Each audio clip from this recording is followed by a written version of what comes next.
Hi, I'm Mary Lindsay Wilson, and welcome to the Lone Star Dowsers. We have a wonderful mini workshop for you tonight.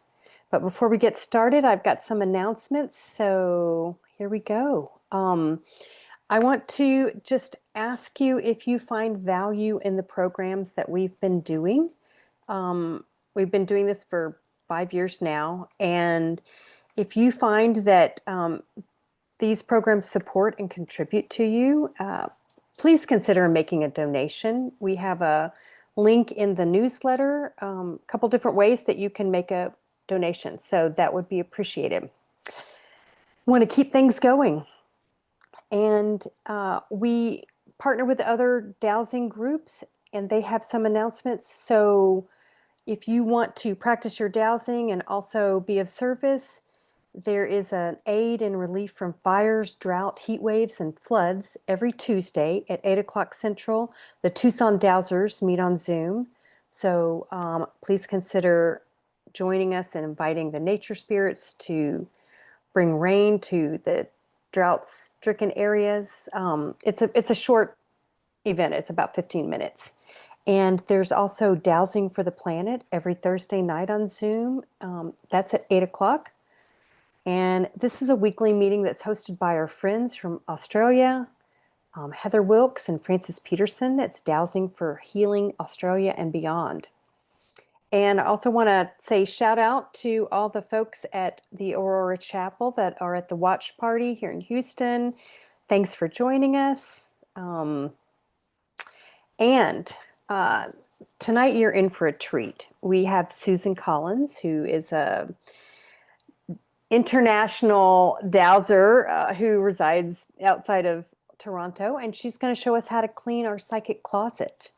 So, if you've ever wondered if there's something rattling around inside you or maybe preventing you from the experience that you want, the life that you want, there can be different things that are hidden and that we can identify and resolve these old issues and create more harmony and happiness in our life. So Susan has quite a very impressive CV, but I'll just mention a few things. She's an internationally acclaimed author. She's a consultant. She's a workshop leader. She's got a dynamic professional practice. So if you'd like to reach out for a session with her, she is available for that. She uses traditional dowsing tools as well as the power of the heart and thought to detect and transform non-beneficial earth, environment, psychic, and other energy patterns. She's led workshops and presented conferences across North America, the UK, Italy, Japan, West Asia, North Africa region, all over. She was also featured in the Resonance documentary. You'll have to tell us about that. And Susan is a past president and Dowser of the Year of the Canadian Society of Dowsers. Additionally, she's an ordained metaphysical minister. She's got tons of books available through Amazon. She's got workshops that are available on YouTube. She has different tools. So we have a wealth of information that we are going to learn with Susan tonight. So welcome, Susan. Thank you very much. That was a wonderful introduction. I appreciate it very much. So we all know, I'm assuming most of us are dowsers, and we'll review some dowsing techniques as we go. But dowsing is such a broad topic, and there's so many aspects of it. So tonight, when we're talking about cleaning out the psychic closet, I'm going to focus mostly on archetypes and vows. So the energies that are in us on average that maybe prevent us from being what we want to be. So I have a PowerPoint presentation I'll go through, which is how I do my workshops. And we'll present some techniques. And then we have a case study to do at the end, which is always fun to actually apply the knowledge. Because in a workshop, you sit there and you listen, but it's let's apply it and then share our ideas if you're comfortable with that. So I'm going to share. Absolutely. And I just wanted to say too, my intention in doing this is to educate and inspire and help people learn new tools. So that's what we're doing. So make sure you've got your pendulum handy and a piece of paper. Great. So I'm going to share my screen if I can figure out how to do that. And you're going to tell me that you can see it. Yes. Hide Yes, we fluid can. meeting controls. All right, clean out your psychic closet. For me, this is actually a picture of my daughter. And she was so happy. We're at Monument Valley, and you look at the shadow. She's leaping up, leaping for joy. And she was younger then, and sometimes we lose that freshness and joy of youth. And so, if we can clean out some of the old stuff, we can resume our joyful lives. And there's a picture. There's another picture of me jumping beside her, but it was nowhere near so impressive.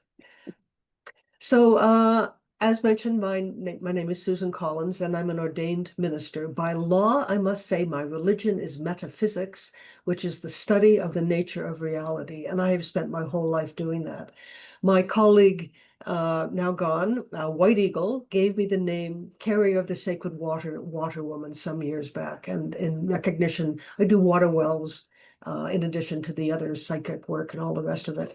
And you, Sandy Mack, may be on the line. There she is, past president of the ASD. My colleague Graham Gardner and Nancy Bradley, who was president of the CSD at the time. I studied extensively with my now deceased. One of the things, always study with the oldest people that you can find because they're going to leave us. But this is Many Horses, who was a Canadian Wet'suwet'en native elder. And where I live, north of Toronto, we still have residual native presence. So some of my clients, we have, big new houses, and my clients will see a native person in the kitchen, for example. So we have, and you probably, I think all across North America, we have, because we're a very new continent, we don't have that much history, but the native peoples persist in many ways. And we don't always they have a different role, and we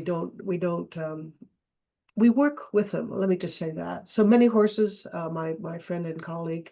I was honored to do an initiation with His Holiness the Dalai Lama about 20 years ago, the Kala Chakra initiation, the Wheel of Time.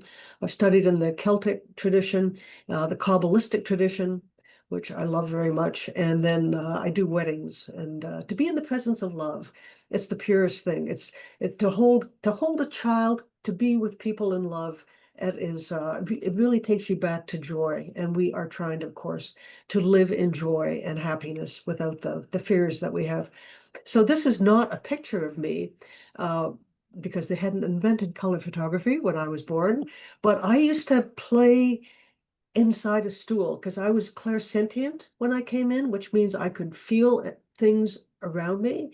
And in my day, nobody talked about it. So I think it's important for each of us now to share our experiences, particularly with children, so that we normalize these sorts of extrasensory experiences.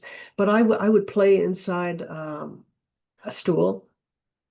I was afraid of the dark until I was 45. So I thought everything was out to get me. I was very fearful. And now I'm not afraid. And what a liberation that is to not be afraid. And that's because I have more understanding. I've answered many of my questions about the nature of reality. And I now feel like I'm coexisting with many of these things that used to scare me. I had a big corporate career. Um, and then in 1982, at the age of 29, I was diagnosed with rheumatoid arthritis. So I've been in rehab for 40 some years. I raised my children with splints on my hands. My hands were claws.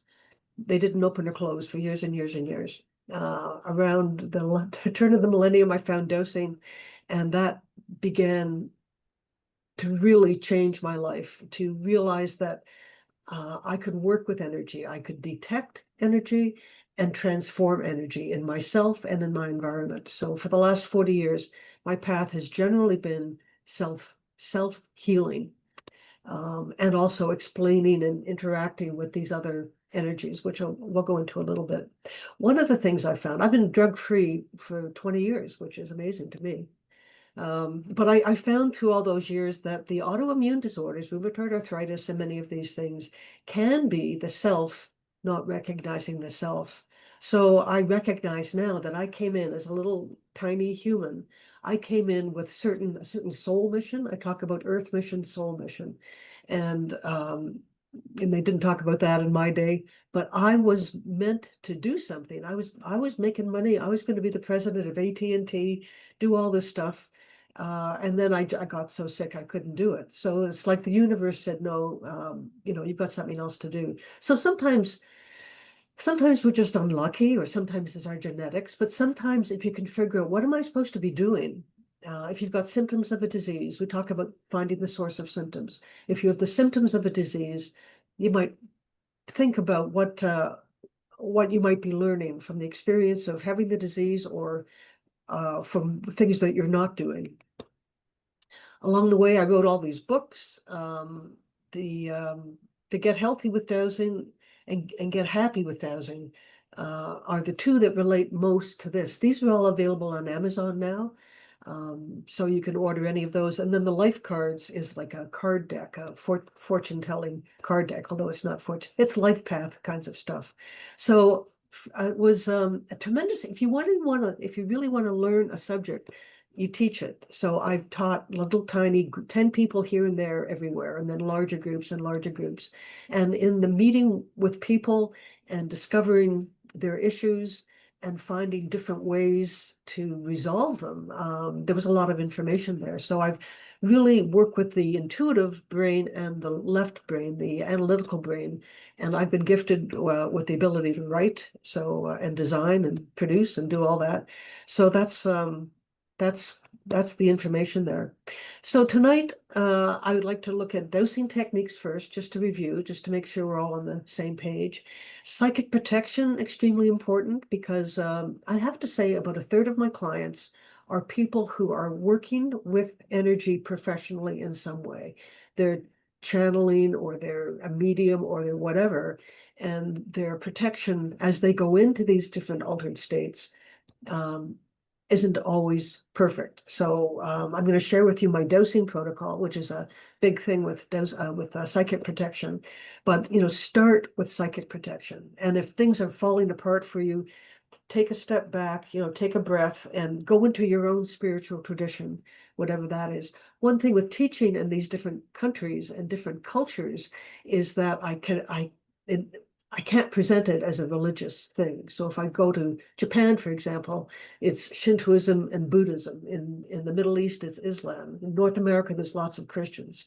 So we have to broaden in a more scientific way, take what we do out of a religious aspect and into a scientific aspect, which reminds me, which it's something I realized, perhaps you are familiar with, I can't remember the word at this moment, but you hear music and you see a color.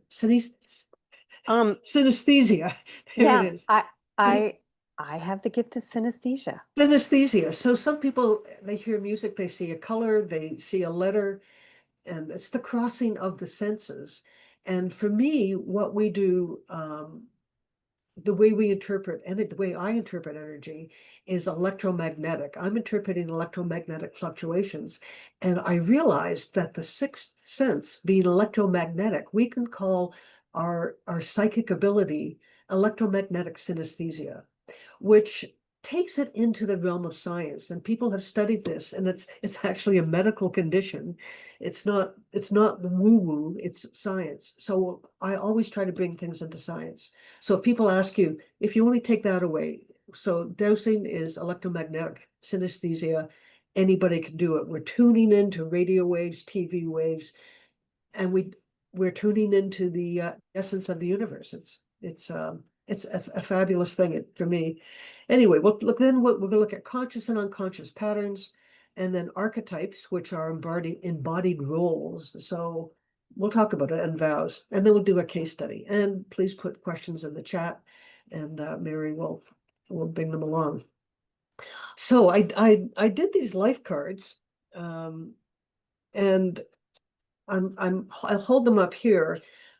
As I prepared tonight, I asked, what is the most appropriate life card to begin with? You can do different types of readings, but pick one card. And what is the card that came up? It was for tonight, it was pity. Pity steals strength and creates shame. And I actually laughed when that came out because I think pity is one of the most destructive emotions there can be. That pitying somebody takes away their power, in my opinion. You can recognize somebody has a problem, or you can recognize you have a problem. Self-pity there's no power in that. So that's how we're starting the night, looking at pity as what is the role of pity in our lives and in what we share with people. So I'd like to talk about detached compassion. I see you have a problem. Can I help you? Rather than pitying somebody for something. Anyway, you can comment on that if you like. My definition of dosing is applied consciousness. So in the scientific realm, engineering is applied science. So professional engineers, they study civil engineering, mechanical, electrical. It's really applied science. So consciousness to me is pervasive. It's everywhere. And dosing is a way of applying consciousness, of focusing it down. Another great guy for tonight is Carl Jung, who was a psychoanalyst from the 20s, 100 years ago, I guess, more or less. He and Freud were, he was a Freud student, in fact. But I love this quote: "People will do anything, no matter how absurd, in order to avoid facing their own soul. One does not become enlightened by imagining figures of light, but by making the darkness conscious." So that's a very hard journey. It's the shadow work, if you're familiar with that kind of thing. That and for so many of us, we don't want to burden others with our pain. They say, "How are you?" "Oh, I'm fine," even though things are not so fine. So actually sharing our pain, and this is not about pity, but sharing our discomfort, our unease, and then talking about that with somebody, and then they get to share their unease and their discomfort. That can be extremely useful in creating health for people. So the other thing I like to throw in here is I do ghost busting and alien busting, and many people I work with talk about sending figures into the light. And I would like to say, not everything wants to go into the light. If you've got a little mole, a little bat or something, and its little spirit is hanging around, it does not want to go into the light because it's a creature of darkness, and there's nothing wrong with darkness. So the phrase I use is home. Do you want to go home? And I offer to take extra consciousness, is what I call it. I facilitate them getting home. And for me, I'm like a social worker for the spirit realm, if you want to call it that. Another fun quote: "Sometimes the chairs that prevent us from being free are more mental than physical." So there's a horse, he's tied up to a plastic chair. Obviously, that horse could do anything he wanted, but it's like, "Oh no, this is what I do. I stand here." So it's always a challenge. It's hard to be fresh. That first picture of the young girl jumping as high as she could is the freedom of self-expression. So you can take a minute, make some notes. I hope you're making a couple of notes. Um, what are the ties, imaginary ties? What are the habits? What are the habits that keep us standing in one spot? Okay, so let's get down to the dosing aspect. So I got to find a pendulum. There's one. Um, so practice. So before I dose, I always practice show me yes, show me no. I'm going to hold my hand up here, and we all you may have different signals for yes and no. I always, if you've never doused before, you can pick up a pendulum or anything, a necklace, about 3 inches, and then you can just kind of get it slightly. Don't hold your hand up like this. It's going to be down at your waist, but I'm just doing this so you can see. Just get it going slightly back and forth and say, "Pendulum, show me my yes. Show me yes, show me yes, show me yes." For me, it's clockwise. And saying it out loud seems to help. Once you've got your yes, give it a tap on the table, hold it up again. "Pendulum, show me no, show me no, show me no, show me no." For me, it's counterclockwise. Other people, it's straight up and down or sideways. As long as you practice until you know what it is. I remember somebody did a session on me years ago. We got halfway through the session, and then she said, "Oh no, my yes and no are reversed." So everything she just told me was the opposite, which it was very confusing. So yes and no. Point two is very useful if you're doing water wells or anything like that. But I use this plus minus chart, which is like a protractor. It's got 0 in the middle, line and number 0, and then on the right, plus 10, and on the left, minus 10.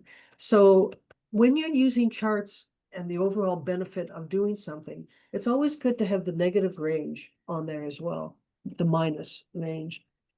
So that you know, for example, I'll just show you a little example on this, and I'm saying, point to the line. I know you can't see this, but it's the best we can do. Point to the line and number of me drinking pure water. It's plus 10. I give it a tap. I start back at neutral. Show me the overall benefit to me of drinking gasoline, minus 10. So that's an extreme example. But the point two is very useful. And of course, you can always use little L rods and point to things. I don't know if you can see that. So that's handy to know. And then the disconnect. So for me, informational dowsing is yes, no, but in my opinion, and in my experience, we can remove non-beneficial energy. So we spend most of our time detecting what is the problem, what is the source of the symptom, what is the problem. We detect that, then we remove that, and then replace it with beneficial energy. So I invite you to pick up your pendulum again and just get it going back and forth and say, pendulum, show me the disconnecting motion, the removing motion. For me, it's counterclockwise, which is the same as my no. And that might be for you. If your no is sideways, then your disconnect might be sideways. It doesn't matter. There's no right or wrong as long as you know what it is. So disconnect, it's like pulling the bathtub's overflowing. You want to pull the plug and turn off the water. So, and then bring in the good stuff. So maximize. So now you've gotten rid of the non-beneficial stuff. We want to add beneficial energies. So again, pick up your pendulum, get it going a little bit, pendulum. And I say pendulum, I'm addressing the tool. It's not that the tool has consciousness, but it's my mind-body system. And of course, it's me moving the thing. It's not like a ghost is going in there moving the thing. It is the subtle muscular variation, electromagnetic variation. Anyway, get it going back and forth and say, pendulum, show me what my maximizing motion is. And for me, that is clockwise again. So we get yes, no, is the source of the symptom in this lifetime? Yes or no? Disconnect the source of the symptom and then add the antidote, the remedy, if you will. Now, here's another big thing of mine with my language. People talk Can I about, ask you a question really yeah, quick? sure. Is it always necessary to know the source of the, I don't know how you worded it, the The problem, symptom. I talk the about the source of the disconnect, symptom. the symptom, the source? Is it always important to know the source of the symptom? Do you have to know One, that, or can you just say as a get gen? rid of it. Yeah. You would, that's a question you would actually dose. So if you're in the middle of a situation and you're doing the analysis, and you would ask your guides, and we'll talk about that in a minute. How do you do that? You would ask, is it necessary for me to know the source of the symptom? And if you get yes or no. But things can be in past life, things can be in future life. I don't know if people are looking into their future lives or present life. They can come from all kinds of places. For me, if you know really the source of something, it's easier. And we do this with the amygdala as well, which is the part of the brain that holds emotionally traumatic memories. And I had a client once in her 50s who was getting up at every 3 hours all night long. She couldn't sleep. And we went back, what's the source of that behavior? And when she was a little girl, she used to wet her bed. So like she would get up, her mother would get her up, and she'd have to go to the bathroom every 3 hours. And that lasted most of her life until her 50s. And so then you go, then once you bring this forgotten stimulus to consciousness, then what I said to her is, well, you could wear adult diapers, or you could just, not drink after 6 o'clock in the evening, something like that. So for me, it can be very helpful, but it's not always necessary. So back to my lecture now on positive, negative. Positive and negative, in my usage, are electrical charges. So people and our bodies are electromagnetic systems. There's a therapy called polarity therapy. We want our electromagnetic system to be in balance. When people sometimes ask to remove negative energy, they may be taking out of whack their electrical balance. So for me, positive is positive charge, negative is negative charge. When I want to refer to something that's not good for me, I refer to non-beneficial and beneficial. So is the apple beneficial for me to eat, as opposed to is the apple good for me? The example on that is ice cream. I say, is ice cream good for me? Yes, because I like to eat it. Is it good for me health-wise? It's a no. So beneficial for humans, beneficial to cats, dogs, whoever your whoever your client is, you want to focus on that. Okay, so that's my lecture on that kind of stuff. The plus minus chart we've talked about. So, and I will say, please show me the overall effect of whatever it is. Yeah, whatever it is. What came to mind was sun exposure and alcohol, the two things.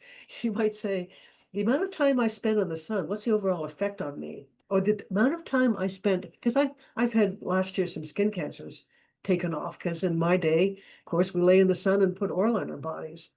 So the overall effect on me now of laying in the sun in my youth, what is that? And I can do this with my pendulum. It's a -4, -5, all that time I spent in the sun. The other way to ask the question is, what is the overall effect on average of me being in the sun today? Let's say that. The overall effect, the overall effect on me of being in the sun these days is about a +3. So it's that fine line, cover up, all those things. So it's a very handy chart. I like to be very precise and logical.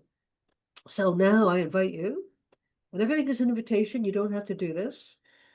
And it will be, take it as information, and it'll be up on YouTube, so you can do it later if that's what you choose. But I ask, are the energies around me, say your own name, are the energies around me now beneficial? Yes or no? Yes or no? Are the energies around me now non-beneficial? Yes or no? Are the energies around me neutral? So, and if you want to put that in the chat, I mean, this would be fun for the group to kind of go over. If things around you are on average beneficial, that's a good thing. If they're non-beneficial, things fluctuate, they come and go. You may have experience in doing clearing things that you go in there, you clear it, and then it all comes back. So things fluctuate, so things come and go. The neutral energies, if you got that one, I used to not worry about neutral, but then I wondered, well, why are they neutral? Is there a potential? Is there something waiting? This is the paranoid talk. Why are those energies hanging around? Are they waiting for something? Are they waiting for an opportunity to do something, either good or bad, beneficial or non-beneficial? So just make a note of that. And then psychic protection. So of course we all Neo, right? Keanu Reeves. So important before you do any work, and close your session after. But maintain your sovereign being. So it's you. And we are, no matter what other dimensional energies are visiting and hanging around us, in our human bodies, we are the authentic souls, authentic bodies meant to be on the planet at this time. So that makes us, we are the sovereign beings. And these other things, which do come in for sure, 100%, and they're kind of poking around at us. But if you can maintain that, I call it a high pressure system almost. If you can maintain your high pressure system, it's like nothing gets through here. And we know we have our aura, and we just fill that with good energy, beneficial energy. Stay conscious. A lot of people, when they dose, they go off to la la land. I mean, no insult to anybody, because honestly, I can't see you, but people, they'll get their pendulum going and they'll stare at it. And it's like, no, ask your question and put it down. Stay conscious, stay present. And I remember doing orbs. I've done a lot of orb photography, and people get the picture on their camera and they're so excited that they forget, you know what, you just called an energy in and it is right here. And they disconnect from the experience. So you have to be fully in your experience in every moment. Just be fully awake.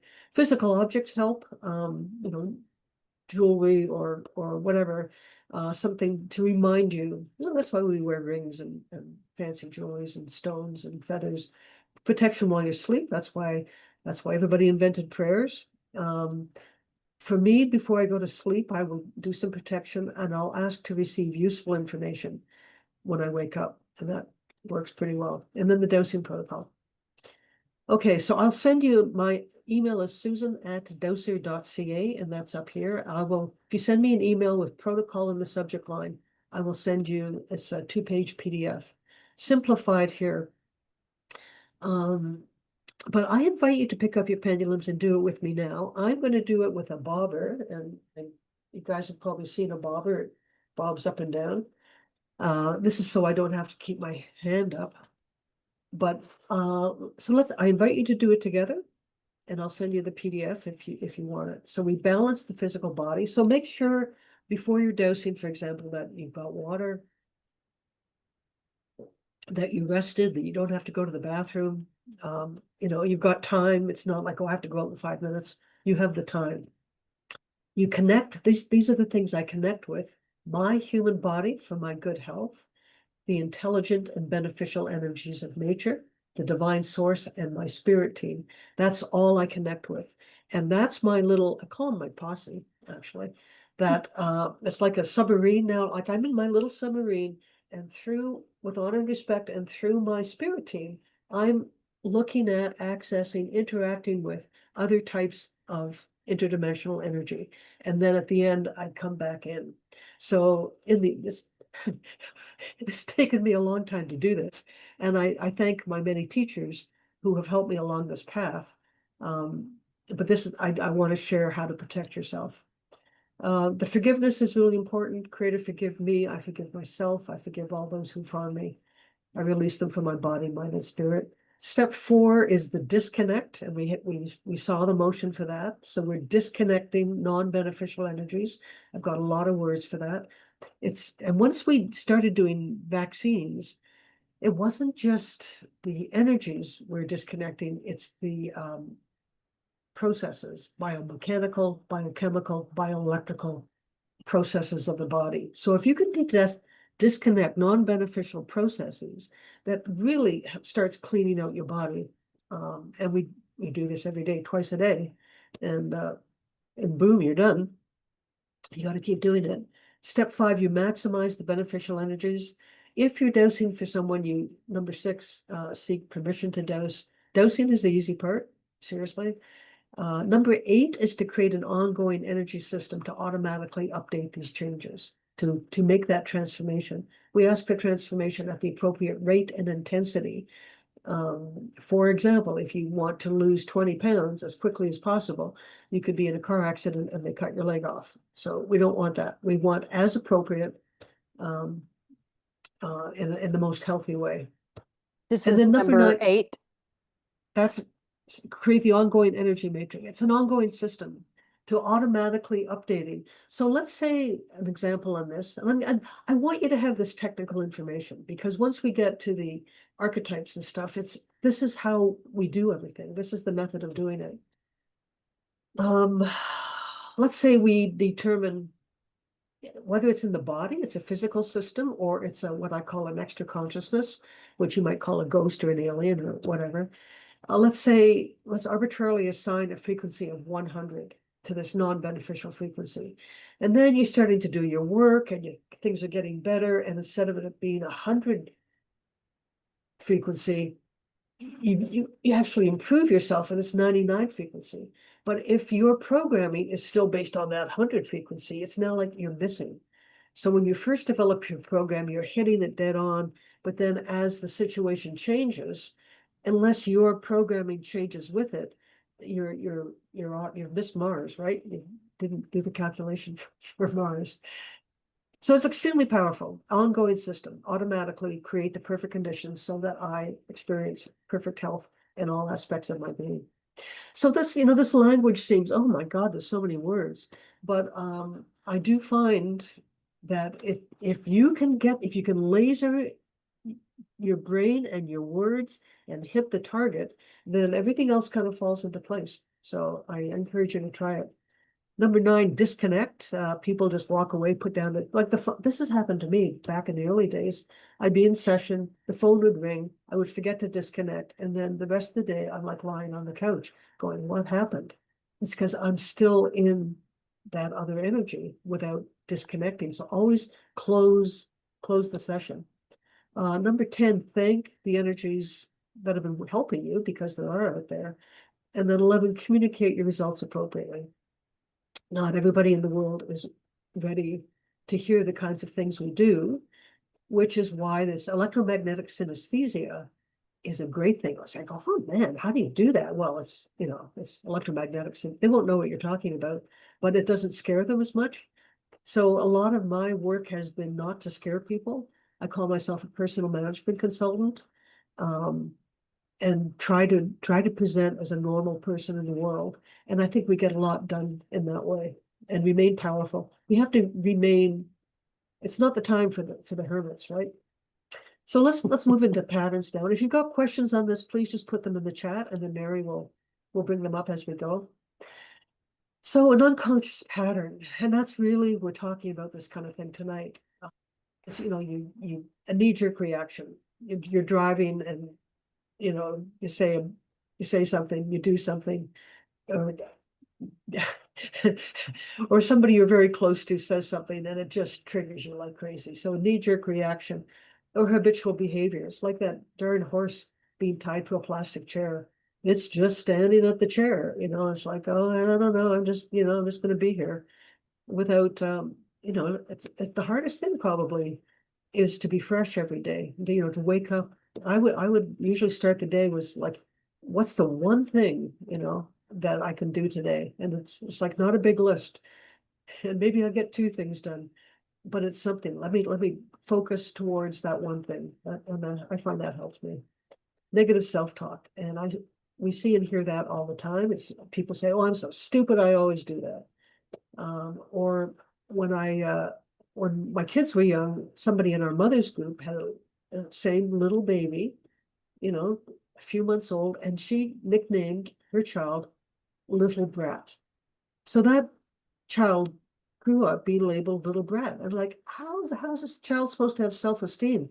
Like, we may forget these words, but we remember. And maybe, it's done with love, but naming things can be very destructive. So and as we say, don't say don't. The universe will hear what you say. Don't, if you say don't give me X disease, what is the universe hearing? Oh, X disease, that's the thing. So I invite you to say things more like, I ask for my body to be healthy. I ask to experience good health in all aspects of my being.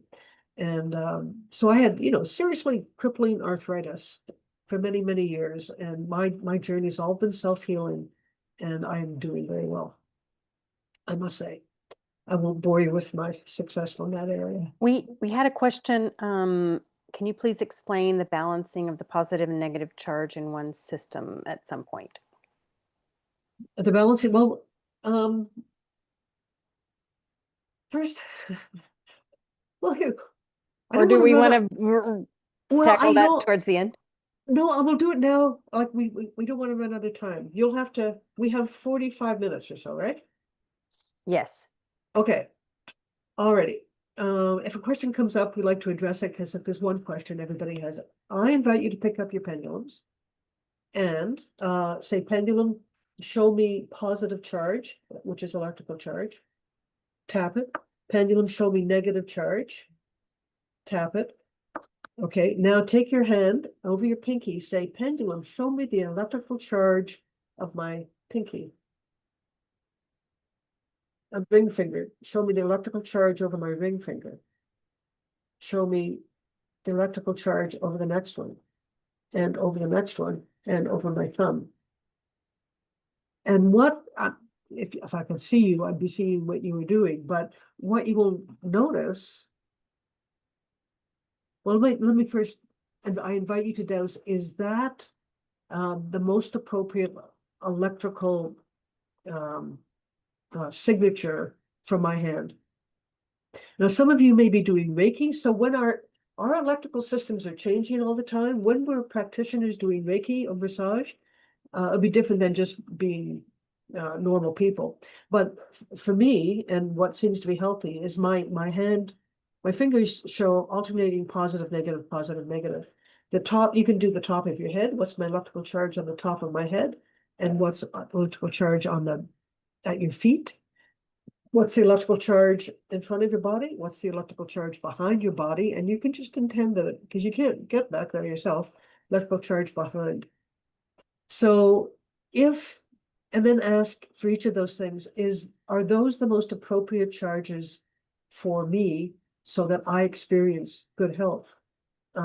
Depending on what you're doing. If you're studying hard, or if you're working hard, or you're cooking or something, more energy in our hands. But you would determine what is the current charge, ask if that is beneficial. If it's not, ask, can I change the electrical charge on my body or whatever it is you're working on? Can I change that? Do I have the ability to change that? Can I use the dowsing protocol to do that? Probably get a yes. And then you would ask,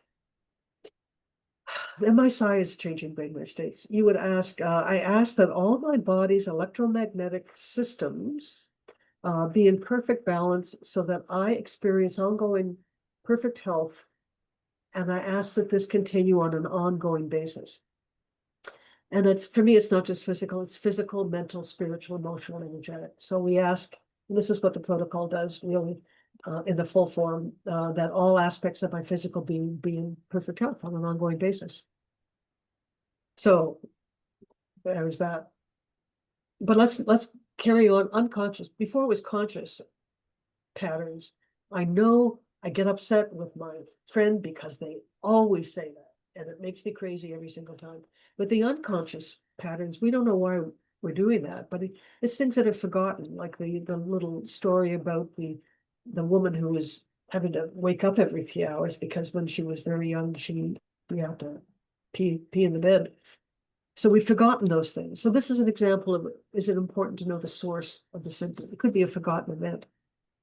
Outdated survival mechanisms. We find a lot of these things. So, and is it from this life or another life? But perhaps one had an abusive relationship at one point.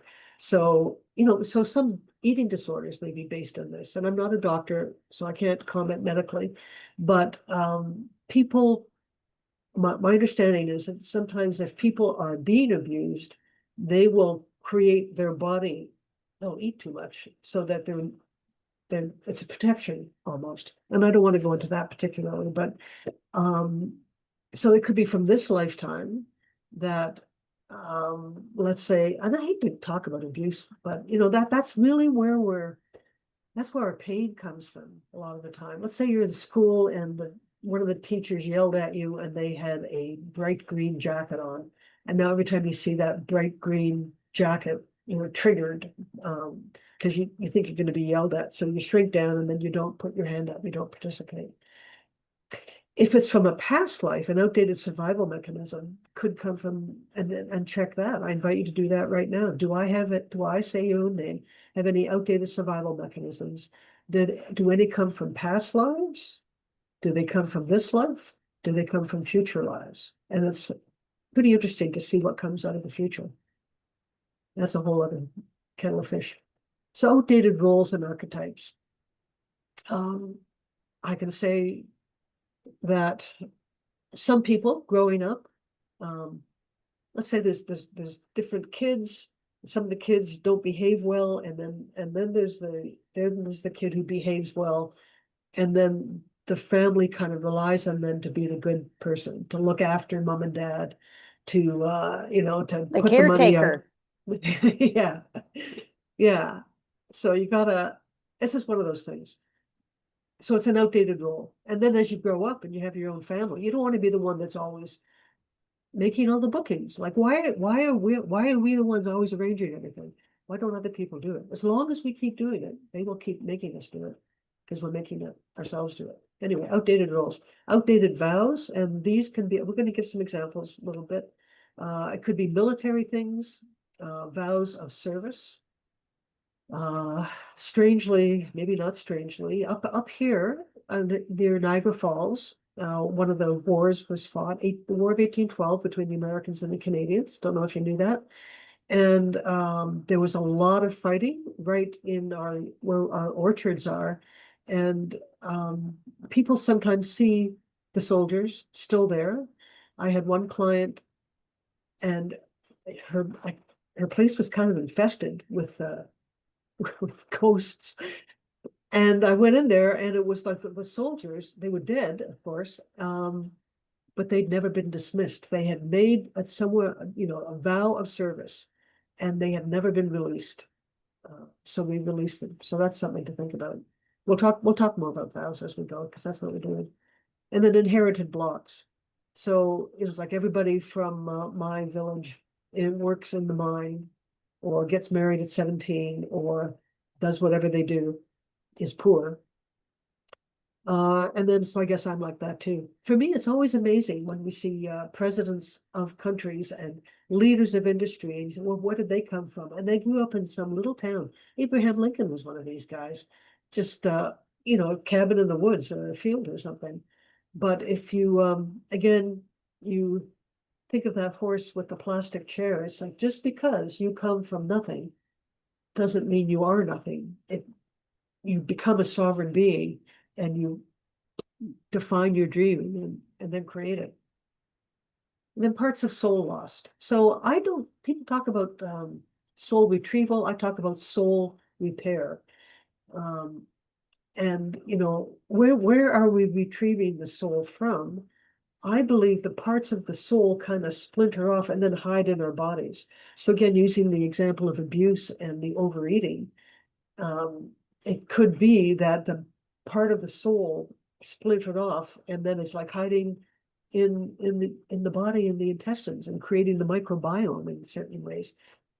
Anyway, you can generally dose these things either now or later, but are any of these things prevalent on average? And then mental triggers, again, that's just, oh, there it goes again. So let's keep going here. Conscious patterns is remembering an event where you fail. So all that other stuff was like forgotten, stuff in the amygdala, but this is conscious. You remember, oh man, I'm never gonna try public speaking because I got up there and they laughed at me. So I'm never doing that. So that's a conscious pattern. So as what fires together, wires together, your brain is hearing you. Everything you say, your brain hears. So the hardest thing for us to do is to look in the mirror and say, oh, you're so beautiful. Looking at yourself. Oh, my goodness, you're smart and beautiful. That's very hard to do because we look in the mirror and we see our flaws. And then our brain and our body go together and say, yeah, I'm really right. So we need to reverse that kind of thing. We get what we think about. If we think about horrible, then that kind of the universe is kind of listening to that and creating it. So carry on. Okay, there's an example of the vows, these military folk, and we find them quite often. The other one is the religious vows.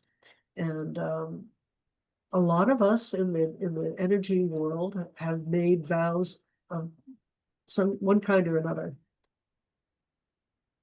So let us look at some. I'm only putting like 4 or 5 up here. And if you want, you can, I've got it in my books, of course, but you can just type in archetypes or type in vows and you'll come up with a long list of them. So the question is, with your pendulum, if you choose to do it, is the energy of, and let's pull up the list, active in me, beneficial or non-beneficial? So I'll just read this out loud and nobody's looking at your pendulum, so you can just do it. Keep it below the screen. Is the energy of the vow of celibacy active in my field on average? And then give your pendulum a tap. Is the vow of guilt active? Is the vow of invisibility? These may sound like odd vows, but some of these come out of the old religious orders. Um, is the vow of invisibility active in my field? Is the vow of obedience active in my field? Is the vow of penance? That's active in my field right now. Ooh. Is the vow of poverty active in my field? Is the vow of silence? So maybe you're making notes on that, but then is there another one? And this is a very short list. Or are you lucky enough, and is your dosing accurate? No vows. I don't have any vows. But if you have these vows, they could be beneficial or non-beneficial. I'm using myself as the example. I currently have the vow of penance active in my field. Is it beneficial for me? No. So that would be something I would work on and think about it. Like, why do I have that? Now, let's look further. When was the vow created? So maybe you're making some notes here. Was that, I'll do it for myself. Was the vow, of whatever you have, was it created in the past, in the present, in the future? Again, using me as the guinea pig, mine is created in the future. A vow of penance created in the future. Was the vow created in this dimension or another dimension? I'm going to just sidebar a little bit in dimensions. What do I mean by that? We're familiar with 4 dimensions, basically, up, down, dimensions of a box plus time. Quantum physics gives us 11 dimensions. The 11 dimensions are curled up in the string theory, if you know about that. So 11 dimensions, and we wonder, where the heck does all this stuff come from? How are these things, how is these consciousness coming into our little limited box dimension? But we're wrapped up in these other dimensions, and we don't necessarily, nobody understands them. Even the quantum physicists agree this is non-intuitive, it doesn't make any sense, and yet this is what the science shows us. So when things are coming in out of nowhere, I invite you to ask, is it true? If you're experiencing something and you wonder where it's coming from, you might ask, is this experience coming from another dimension? Has it got anything to do with the dimensions described in quantum mechanics, quantum physics? And what would that question answer? I mean, if it was, what Well, would then that you tell know you? you got something quite weird. Okay. So all we're trying to do here, like if you've got a stomach ache, is the stomach ache coming from what I ate? Is it physical, mental, spiritual, emotional, or energetic? So is my stomach ache coming from eating too much pie? Is my stomach ache coming from emotion because I'm so sad? Is the stomach ache coming from mental because I'm having thoughts that I can't cope? Is it spiritual? Is the stomach ache coming because I'm afraid I'm going to a different place than what religious taught good people go to? I'm trying to be very discreet there. Or is the stomach ache being created by an energetic phenomenon? If the source of the symptom is an energetic phenomenon, then it could be coming out of the multiverse from other dimensions. If it is that, then you might further ask, is this a consciousness that is creating the stomach ache? Is the consciousness willing to communicate? Well, anyway, and the same with this or other reality. What do I mean by that? So, for example, with schizophrenia, um, I'm just going to say this, and I don't usually use this phrase, but schizophrenia looks a lot like demonic possession. So if schizophrenia is a biochemical uh, um, disease, Malady, yeah. malady, whatever, um, it's harder to fix. If it is spirit, demonic possession in the field, you've got some extra consciousness in the field that's trying to get your attention, that's way easier to get rid of. And I've actually worked with people, and they've been released from psychiatric hospitals because we cleared off the energy crap from them, the other dimensional things. So if the symptom is from this reality, if the vow, because we're talking vows and archetypes, if the vow is from this reality, then oh yeah, maybe when I was in Girl Guides, I promised to sell as many cookies as I could or something, and now you're going around baking cookies. Like look at whatever kind of odd behavior you have, or maybe somebody has, and what did I promise to do? The other vow, it's the marital vow. I didn't put that up on the list, but folks who get married and say, I will love you forever and ever and ever, and I will never, ever, ever leave you. I've had to do ghost busts on the dead ones on that.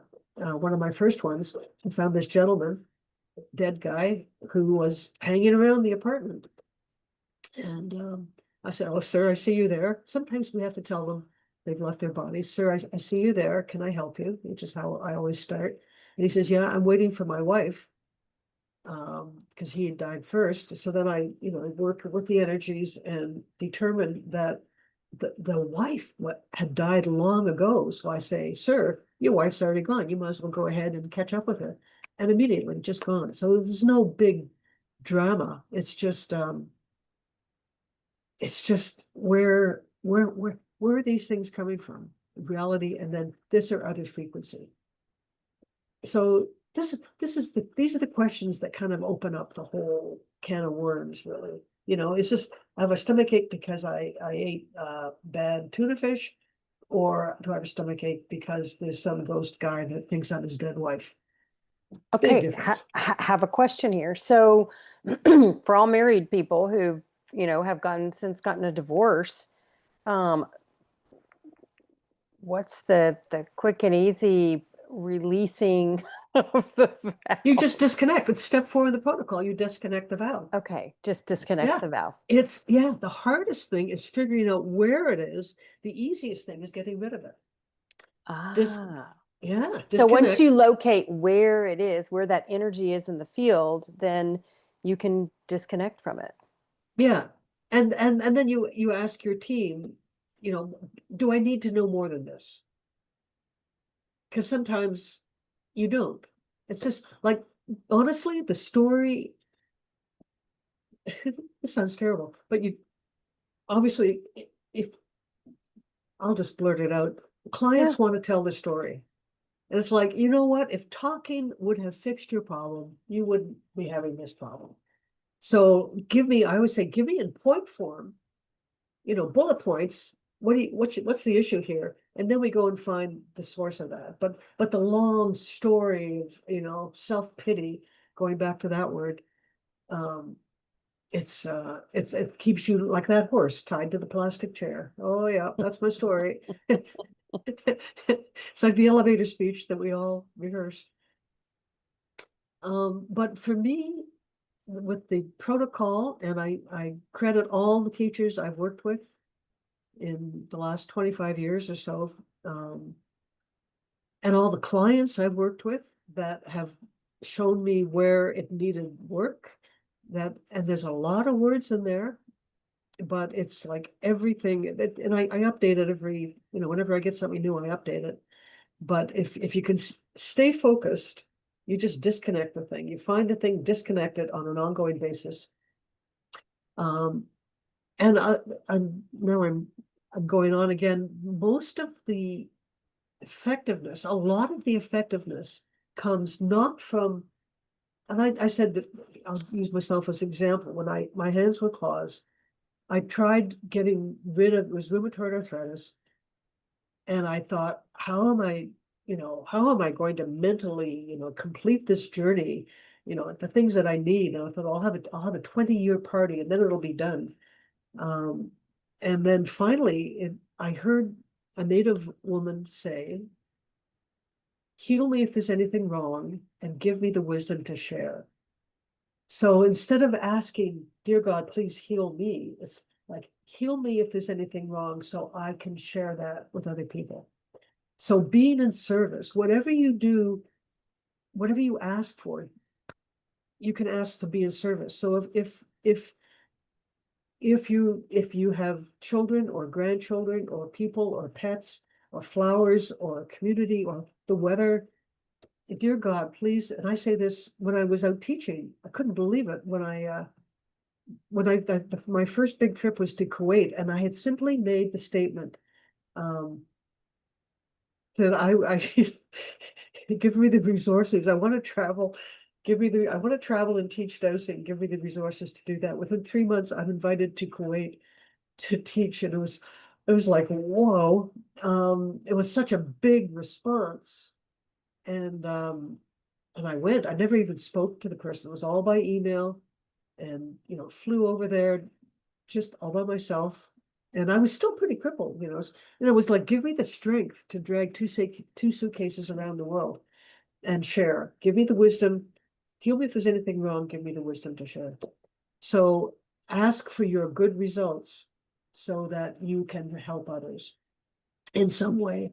One client, her service, like some people look after living pets.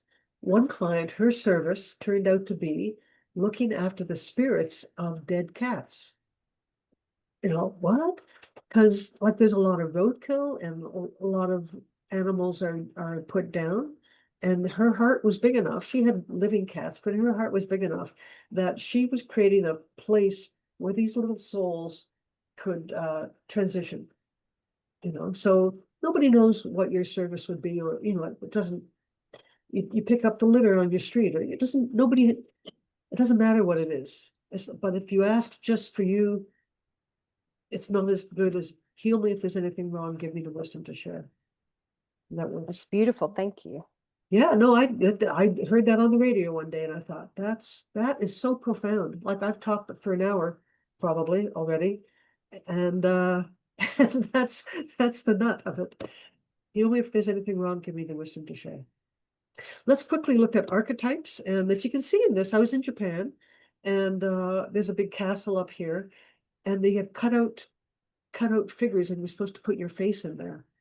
And that's a perfect example of an archetype that we're um, carrying on the role of something that we are not now. So let's look at a few examples of that. And again, the archetype is the energy of, we're going to put the list up, active in me is a beneficial or non-beneficial. And there it is. So I'll do it with you. Is the energy of being a hermit active in me? Beneficial, non-beneficial. Is the archetype of being a hero active in me? Give it a pendulum a tap. Is the archetype of being a judge active in me? Give it a tap. Is the archetype of being a martyr active in me? And you can say on average, because when we say just in this moment, that little archetype flies out the window, but you can say on the average of the last week. Or if you think of a set of circumstances, maybe something that didn't go well in a meeting or with a family or whatever, you could say during that meeting with my family was that archetype active in me, or vow, or whatever it is. Is the archetype of a scapegoat active in me? Is the archetype of the slaves active in me? Is the archetype of a victim active in me? And those are all kind of bad ones. There's obviously nice archetypes as well. But I think whether it's a good, an appealing archetype or a non-appealing archetype, you don't want to be run by archetypes. You want to create, that picture at the beginning, this young girl leaping for joy, fresh life, creating life in that moment without the burden of archetypes. Now, there's one other thing that I want to ask you here. The Bodhisattva, without knowing what that is, I invite you to douse, and I want to hear in the comments, is the archetype or the vow of the Bodhisattva active in me on average? Say it on me. Are the vows or archetypes of the Bodhisattva active in me on average? And I'd be curious, about a third of my students have that. The Bodhisattva is a Buddhist concept and vow to remain incarnated until all sentient beings are enlightened. Whoa. We have quite a few yeses in the Yeah. chat. So then ask if that's beneficial. Is the vow, if I'm you've not got, gonna know. Yeah. if it's the vow of Bodhisattva, is that beneficial to me? If that's so powerful, that one, if it's beneficial to you, then you know you can draw on the divine to assist, to share the wisdom. If it's not beneficial for you, then you step 4 on the protocol, disconnect. You just disconnect any of these vows that don't serve you. Take the wisdom from the past, don't try to recreate it, as one of my teachers would say. Okay, we're roaring on here. Keep going. Again, as we did with the vows, was that archetype or role created in the past, present, or future? This or another dimension? This or other reality? This or other frequency? I'll give you a minute on that. You might ask if, when I did the initiation with His Holiness, the Dalai Lama, I for sure did not want to make the vows of the Bodhisattva, because that's what that whole thing is. But it turned out I had already made them in some other lifetime. So I could choose to rescind them. I did have a student once in a class who said, "Oh, I don't want to have that, because it was too much for her." So I said, "Well, you could just disconnect it, step 4." So she disconnected it, and then she said, "Oh, I feel funny. I think she said, I feel like power leaving me. I feel weak." So if you can align yourself with beneficial vows and archetypes, and be in service, then that will help you create your earth and soul missions and create your happy life. If you find yourself, you're pretty much inundated with non-beneficial vows and archetypes, it's start clearing out the weeds there. Step 4, disconnect on an ongoing basis at the most appropriate rate and frequency. Okay, got 20 minutes left. Now you know everything. Let's have a case study. I have permission to use this person. We're using the initials LR. The issues being financial and work, not getting the work even though qualified. So from the little bit of work we've done, I'd like you to, let's do it together. It's not daunting. I can hear somebody say, "This is too much, I can't do it." Yes, you can. And I often get accused of teaching too much, but I respect you enough to give you a full plate. And if you miss some of it, don't worry, because some of it is meant for some people and some for others. So if this is going fast, but you can handle it. Just, I invite you, looking at LR. So first, close your eyes. We don't know who LR is. I do, but and my shoulders are going. You notice that?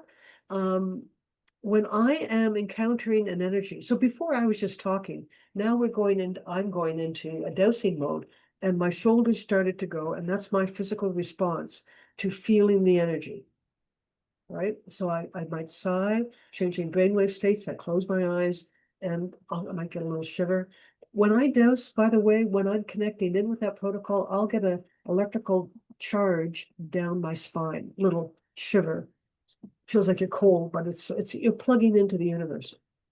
Anyway, so, and again, put your comments. Let's all together do the first one for LR.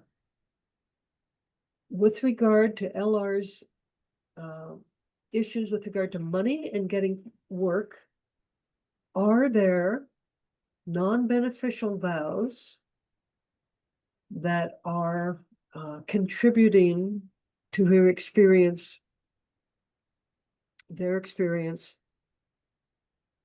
contributing to their experience? Are there, for LR, are there non-beneficial vows contributing to the experience of problems with money and getting work? Okay.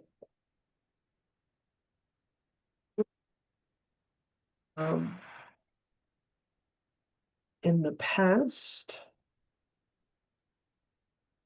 Were they created? Are they created in the present?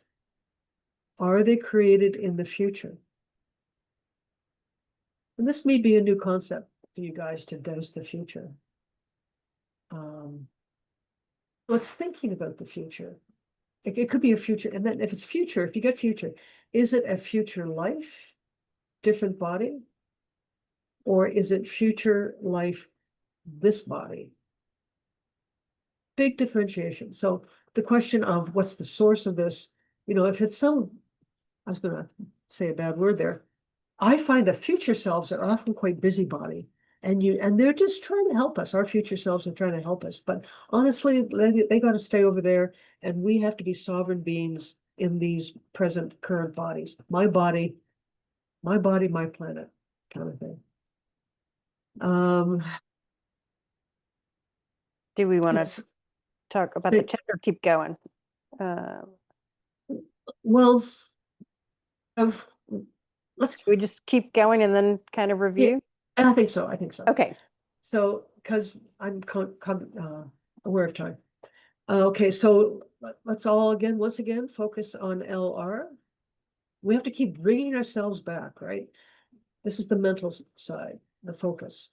Focusing on LR and the issues with money and not getting work.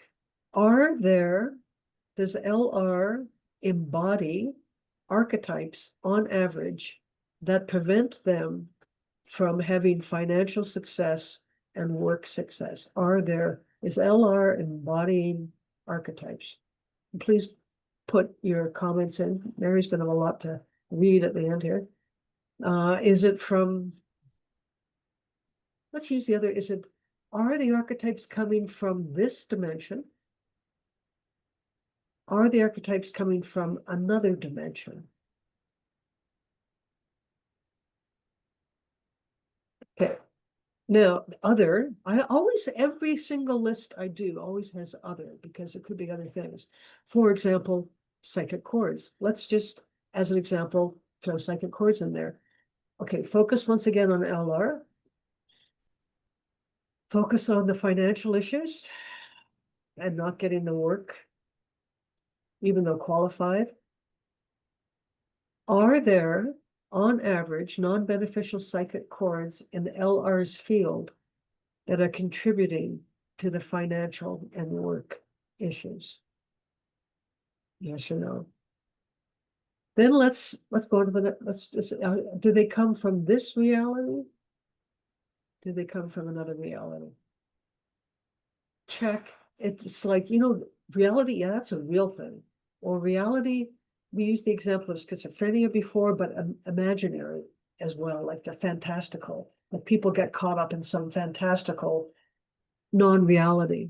And role playing and games and all that is fun, but people,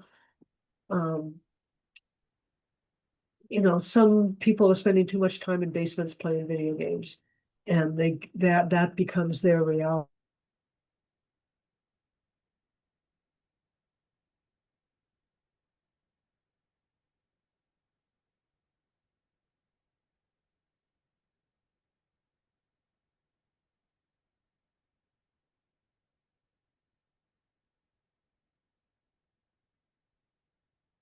So discussion. Mary, do you want to read that out? My internet connection is unstable, so if Sure. Okay.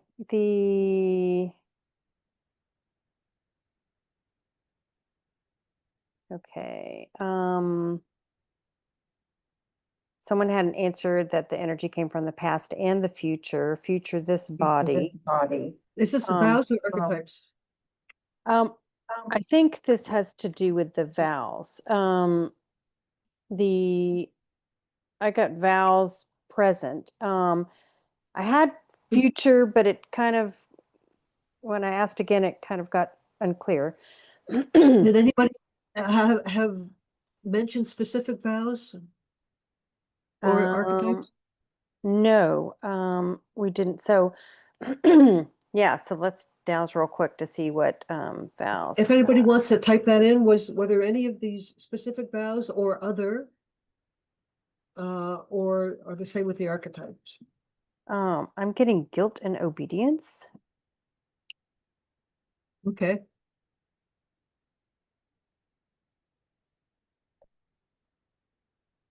Like we're all we all have been raised to be good, right? You know,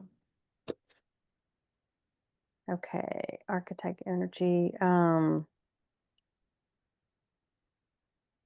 everybody douse and put your thing about the archetypes and see what shows up.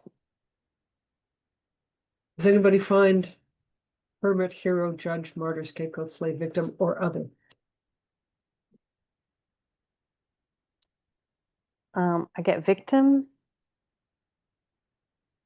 Let's get victim. Put a just write victim in the chat. Okay. If no, for the So folk. we have scapegoat and victim, and someone else got yes, hero and hermit.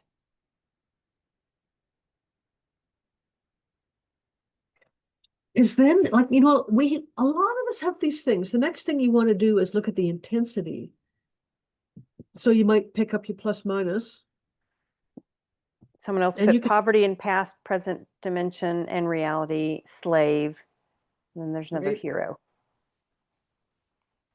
So that's intense. Yeah. Yeah. Let's say that nicely, right? So then now we've named some of these things. So you might pick up a plus minus, and you probably have you can always use your hand too. Mhm. And let's just say was one of those slave that you said? Slave showed up in the chat. Yeah. Okay, The so you victim. would get your plus minus and say, please indicate to what extent the archetype of slave is contributing to financial things. And I for that one got a +4. You might also go to -4, but I asked it on what's the Different way. contribution. But I could also ask the other way. Please show me the overall effect of having the slave archetype in the LR's field, and then that goes to a -4. So the words are so important. Boy, when I Then asked, please show me the overall effect for victim, it goes all the way to the all the negative, way, all the way where to the all the way negative, like the maximum okay, negative. yeah. So the overall, okay. So once you know that, then pick up your pendulums and say, "Am I, say your own name, able to disconnect inappropriate vows, archetypes, outdated survival mechanisms, psychic cords, and any other energy factor that is inhibiting my ability, in this case for LR, to have to experience financial success and fulfilling work." And I use the word experience in there because I think because like some people are rich, but they don't feel rich, they feel poor. So I want to experience good health. I want to experience financial success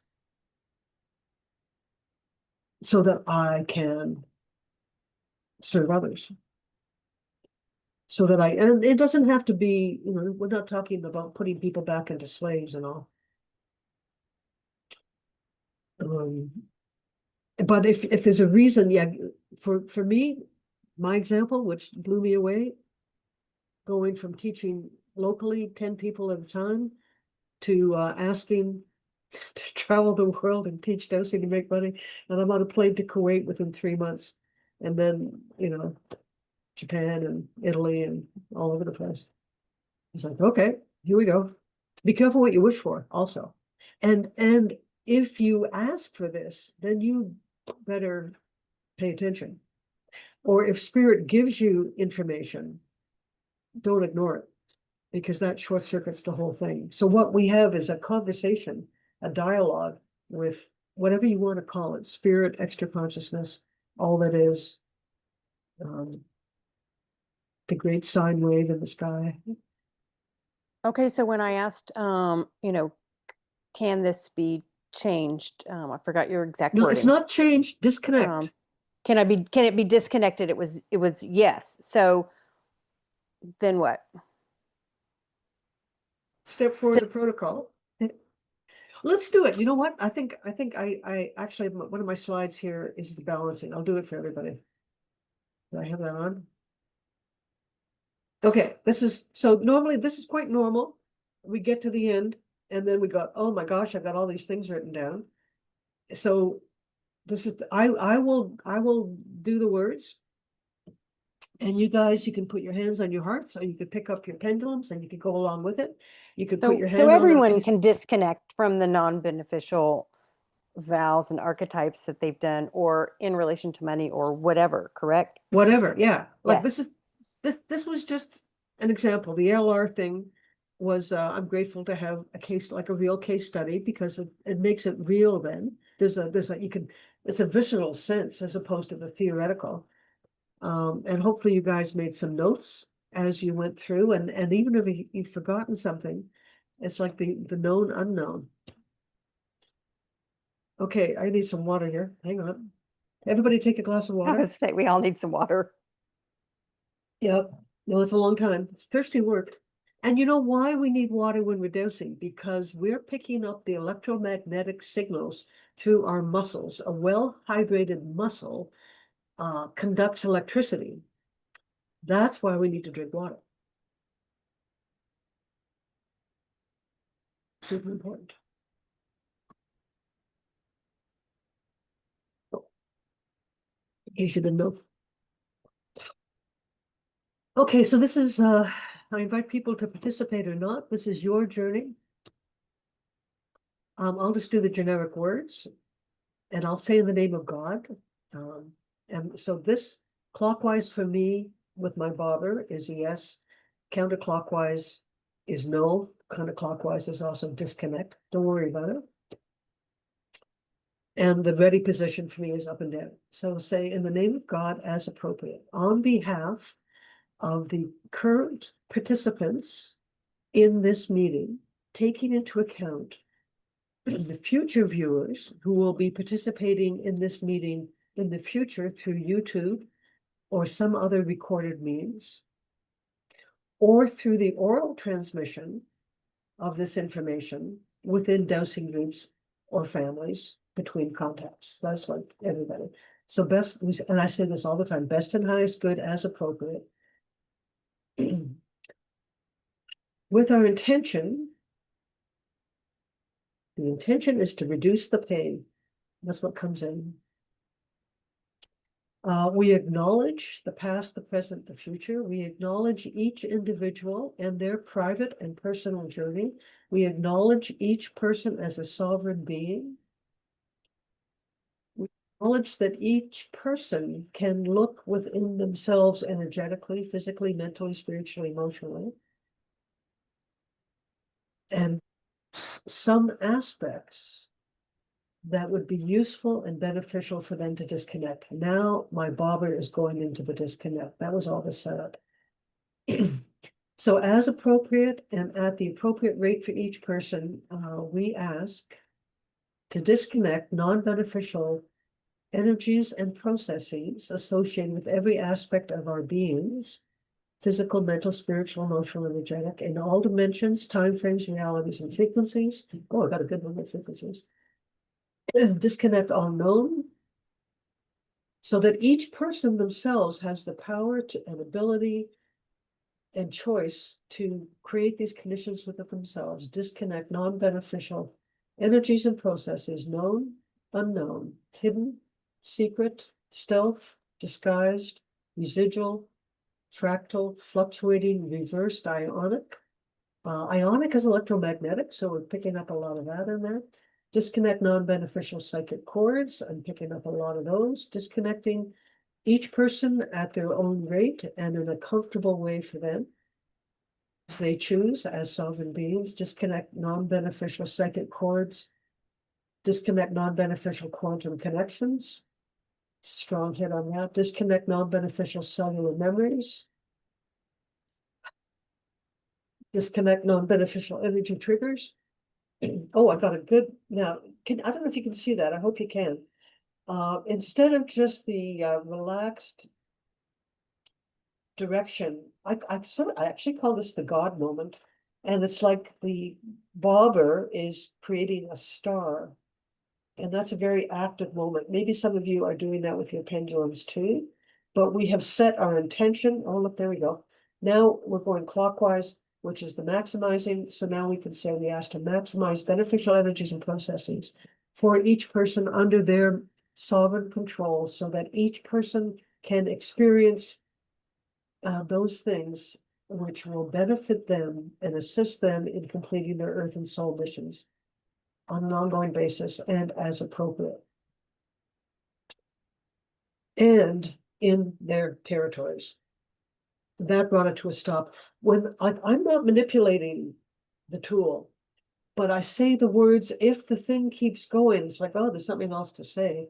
And it was going, and then I added in their territories, which means that the stuff we are responsible for. So,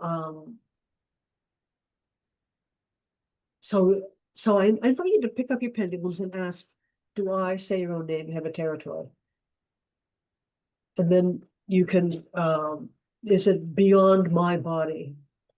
Is it beyond my house? Is it beyond my street? Is it beyond my town? Is it beyond my city? Is it beyond my country? Is it beyond my planet? Is it beyond my solar system? Is it beyond my galaxy?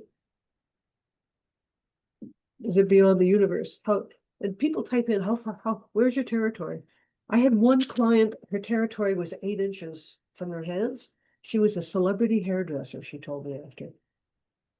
Wow, right? Some people, the territory is the garden next door. But I'd be curious to hear where your territory is. Okay, we just got a couple minutes. I just want to finish off the slides. So I've got all these books. They're all on Amazon, free Prime delivery.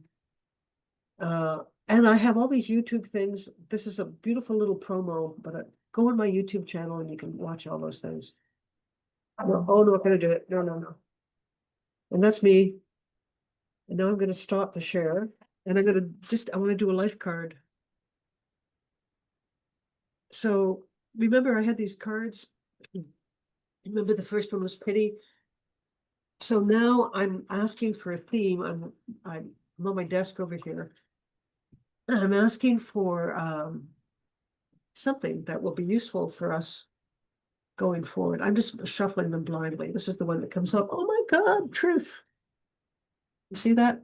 Mm, Truth. When you hear the answer, you will recognize it. There we go. feels very apropos. Well, that worked. Whew. You never know what you're gonna get. So, So so is there as anything we else in the chat? so as we did that, we cleared the case study. I mean, it cleared everybody on the call and present and future, correct? Well, did it? How do you know that? Did you dose that? I'm asking. Oh, well, I would say absolutely not. If it was that easy, we wouldn't be in this world, right? It's a process. But what we've given you tonight is like the tools to do this. And for me, it's the protocol, at least in the morning before every single client, um, at night. People who still have trouble and they're only doing the protocol once, I say, well, do it twice. So if it was that easy, we wouldn't be in this business. But that's how you do it. It's work. It's work. What were we asking now? I wanted people to tell me whether territories would. Does anybody, how far do people get? Anybody go beyond the galaxy? Yay. I got to my city. I'm not seeing anybody. Let's see. There's no right or wrong answer on this, but it's fun. We had a question. May I ask for? Oh, someone got the universe. Terry Clunk. Yeah. Hello, Terry. I think I stayed Someone at someone Terry's has house this in the good old galaxy. days. Yeah. It's pretty wild. Like, what does that even mean, right? What it means is that you're not the only one. Sometimes it feels like everything is too daunting. How could little me possibly do these things? And then you find out other people like us have territories and we can work together. Even if we never meet them, we have the energy, dear God, give me the ability to connect with individuals who can assist the Earth and Soul missions, like with the Australian Dowsers and the Tucson Dowsers, doing these big outreach programs. That's good. A lot other people do it. We just do the best you can. Theodore Roosevelt said, "Do the best you can with what you have where you are.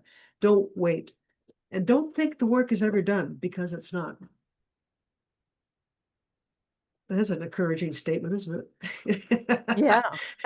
Yeah, we had people all, yes, and lots of expansive beyond the universe. Yeah, lots of fun things. And how many bodhisattvas were there? Whole bunch. Yeah, there you go. I love you all. Yeah, what does that mean, right? Yeah, very It's exciting. interesting. It's exciting. It's exciting with Zoom that we can connect so many places and and be together and share our knowledge and tell the children, right? Tell the young ones, talk about it. I'll tell a short story. I had a client with a little girl. They said, "Oh, she's seeing things or something." We did a ghost bust on her. They called me the next day and they said, "We went downstairs when we finished and she was crying." And they said, "Why are you crying?" She said, "All my friends left. They got up Mm. physically and left." And they said, "How long have you been playing with them?" "All my life."